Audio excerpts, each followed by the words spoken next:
Shalom semua, saya tergelitik untuk meresponi sebuah video yang dikirim oleh seorang teman ke saya dengan tagar kabur aja dulu.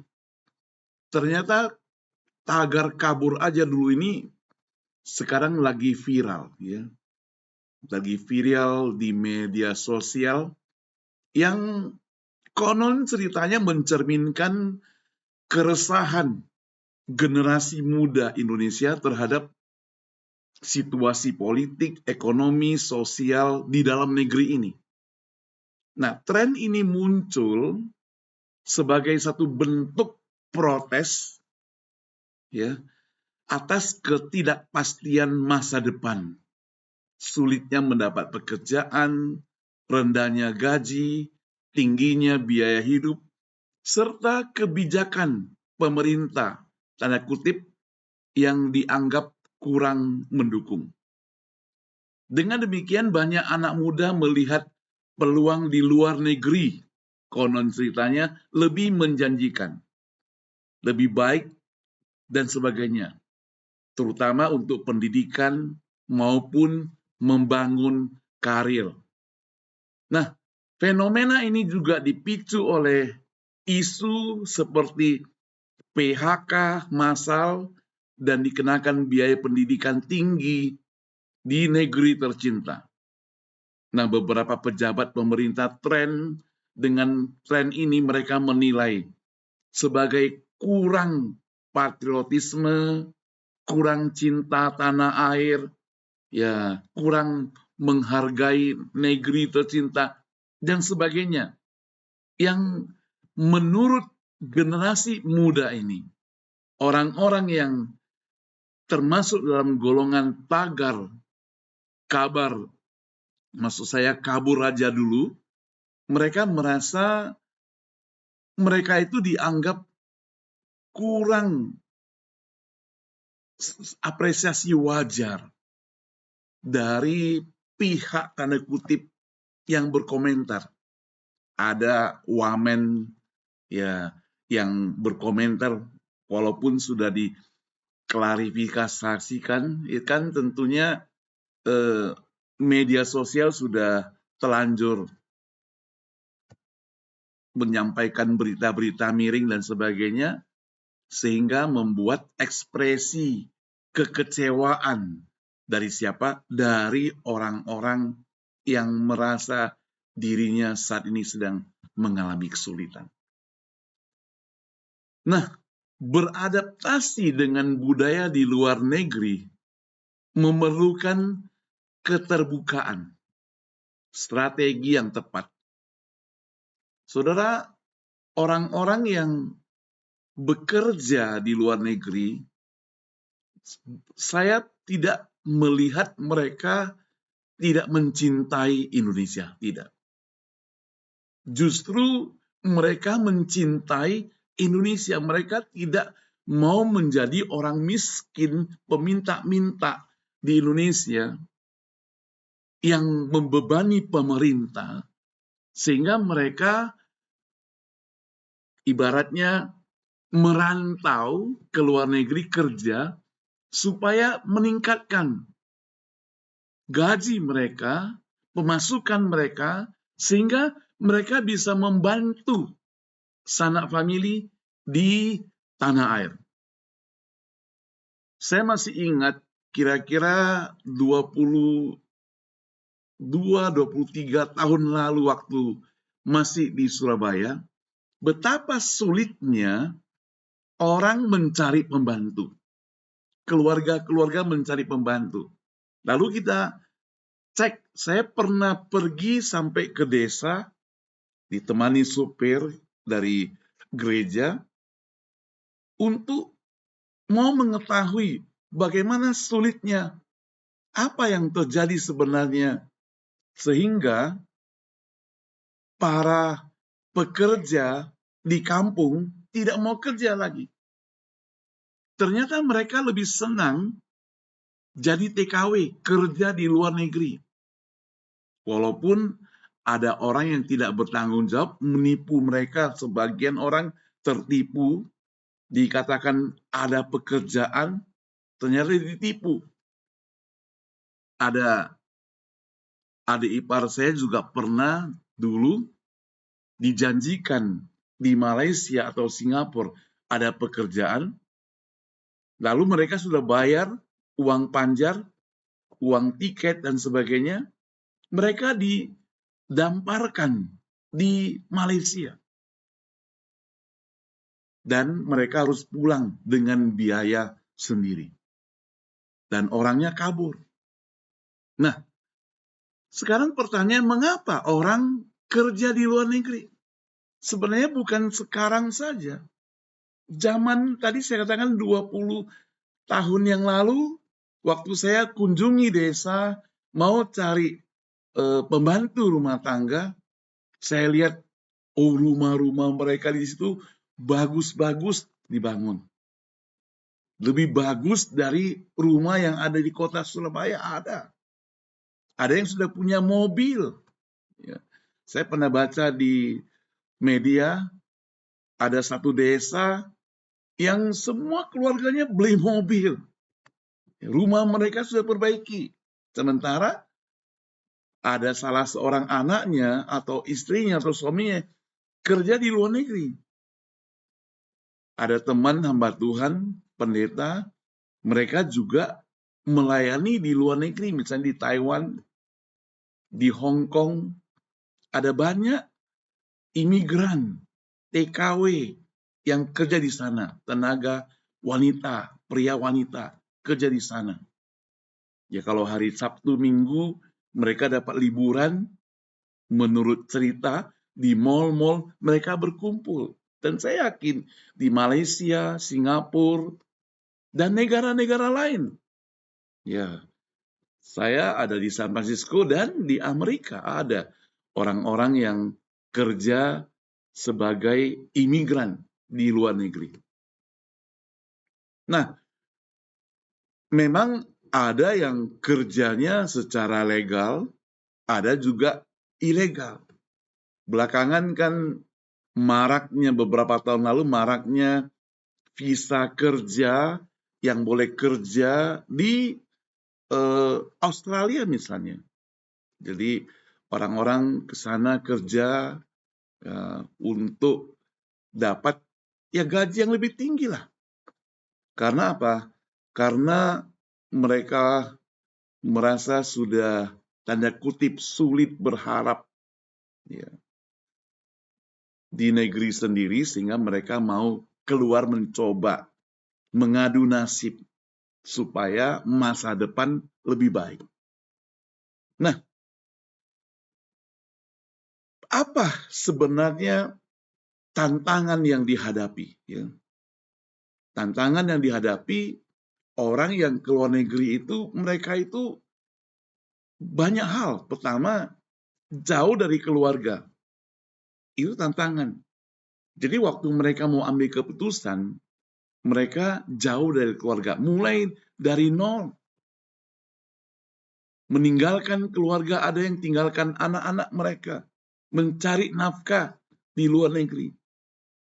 Dan ada banyak orang yang ketipu. Kirim uang ke suami, kirim uang ke istri.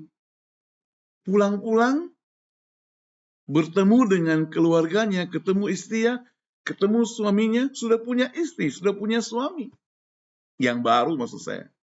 Betapa kecewanya kan dia kerja di situ mati-matian, itu pengorbanan.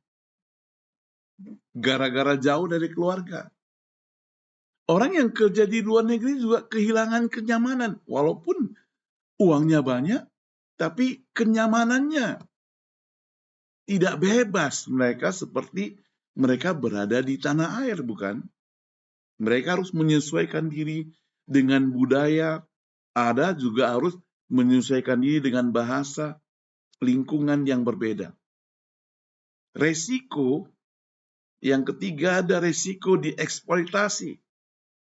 Sebagian menghadapi eksploitasi akibat kurangnya keahlian, mereka mendapatkan tekanan Ya, apalagi mereka yang tanda kutip pendidikannya rendah, sehingga dikasih pekerjaan yang menyulitkan. Ya.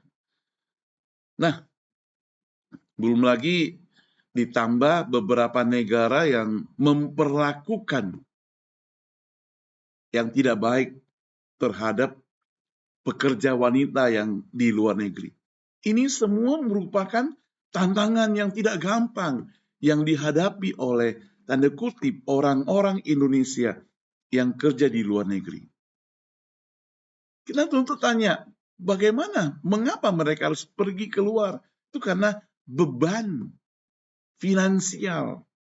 Ya, jadi mereka harus menanggung biaya besar terlebih dahulu.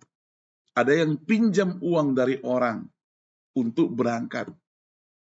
Tekanan psikologi juga ketika mereka rindu kampung halaman, rindu anak, rindu suami, rindu istri, apalagi di negeri orang, mereka itu didiskriminasikan. Dulu waktu saya masih di Surabaya, belum kenal Amerika, ada seorang jemaat gereja karena situasi 98, ya usahanya bangkrut, rumahnya dijual, dia juga kena jara dan sebagainya, maka si istri kerjalah di luar negeri, di Amerika. Waktu itu di Philadelphia. Dia ceritakan pada kita bagaimana susahnya bekerja karena dia berhutang untuk beli tiket, untuk berangkat ke sana. Maka dia sedang pikirkan bagaimana dia bekerja, berjuang supaya mendapatkan tiket bisa kembali, bayar, lunas, tidak punya hutang. Maka dia kerja dua trip. Pagi kerja, sudah selesai, malam juga kerja. Dia ceritakan, dalam pekerjaan itu harus berdiri, tidak boleh ngomong, ya, dan tidak boleh duduk. Bayangkan 8 jam pagi dia pergi berdiri, sorenya mungkin dapat, malamnya yang sesi kedua mungkin dapat lebih ringan dikit, ya.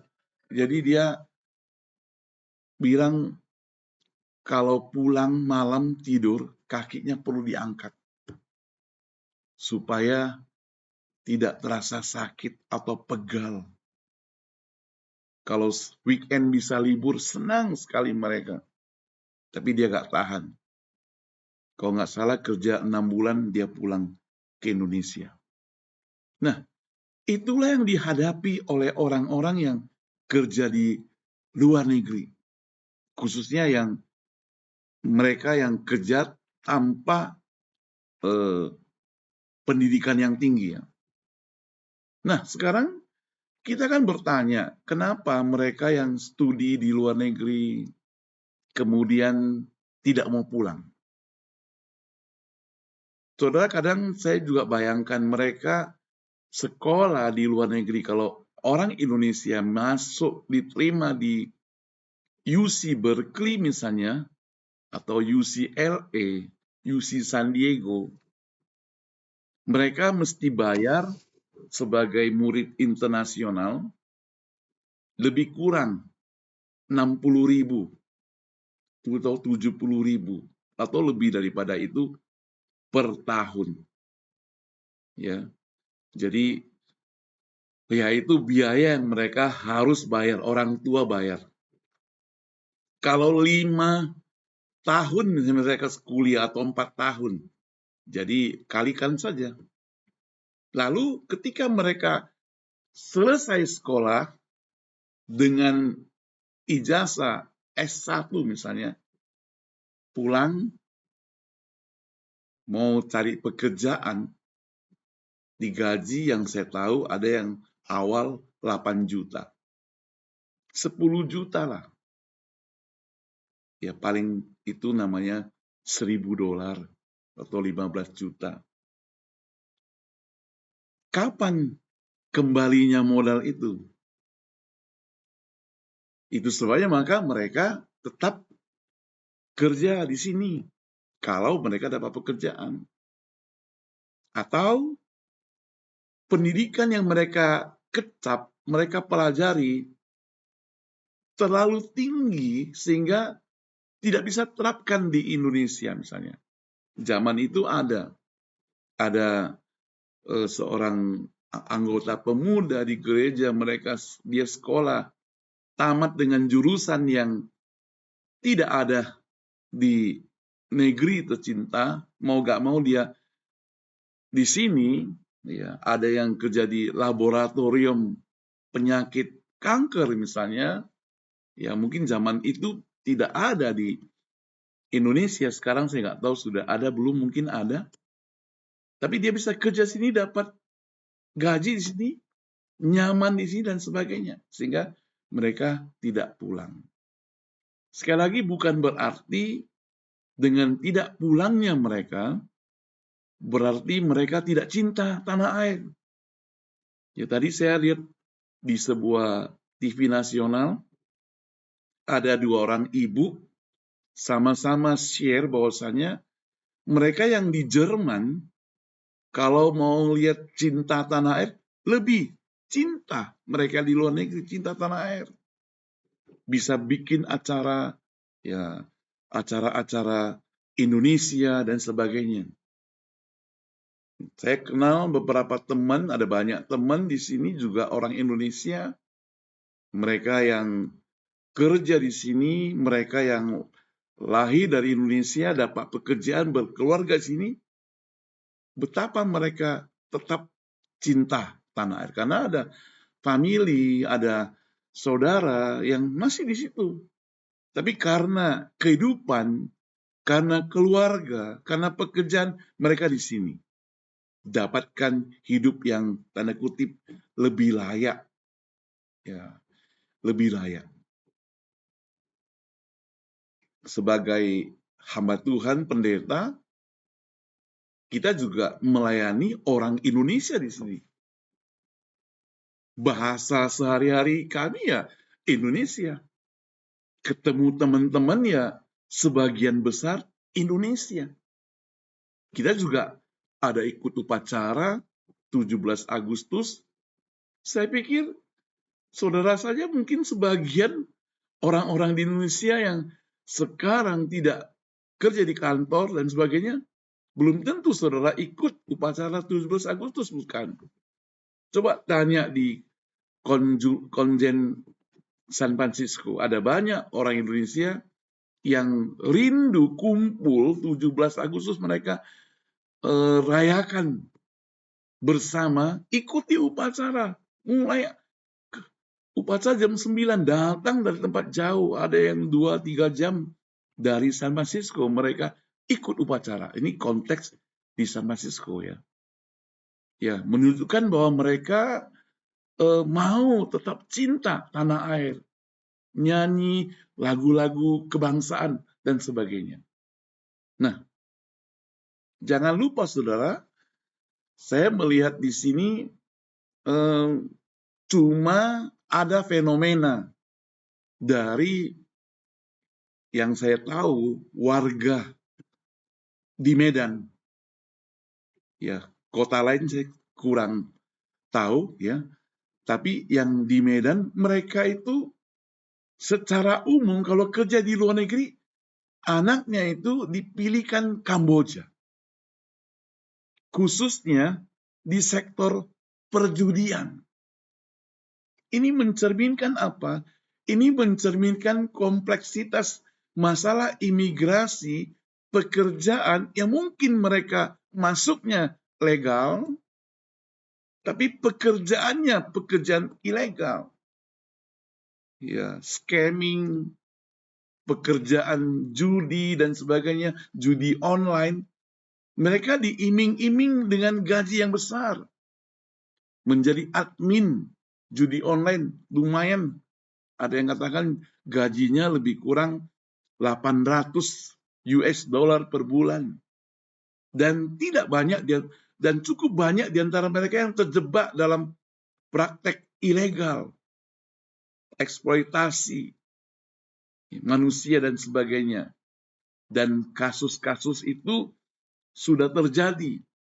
Ada beberapa orang yang, bukan berapa lagi, katanya ada banyak orang yang mereka terdampar di luar negeri, nggak bisa pulang dan sebagainya. Nah, ini hal-hal negatifnya. Sekarang tugas dari pemerintah itu sebenarnya apa ya? Ada orang katakan, mari kita harapkan supaya pemerintah memperhatikan hal ini. Berikanlah apresiasi kepada mereka yang benar-benar kerja di luar negeri. Tahun 2024, devisa yang ditransfer oleh pekerja migran diproyeksikan 251,1 triliun, meningkat 14% dari tahun sebelumnya.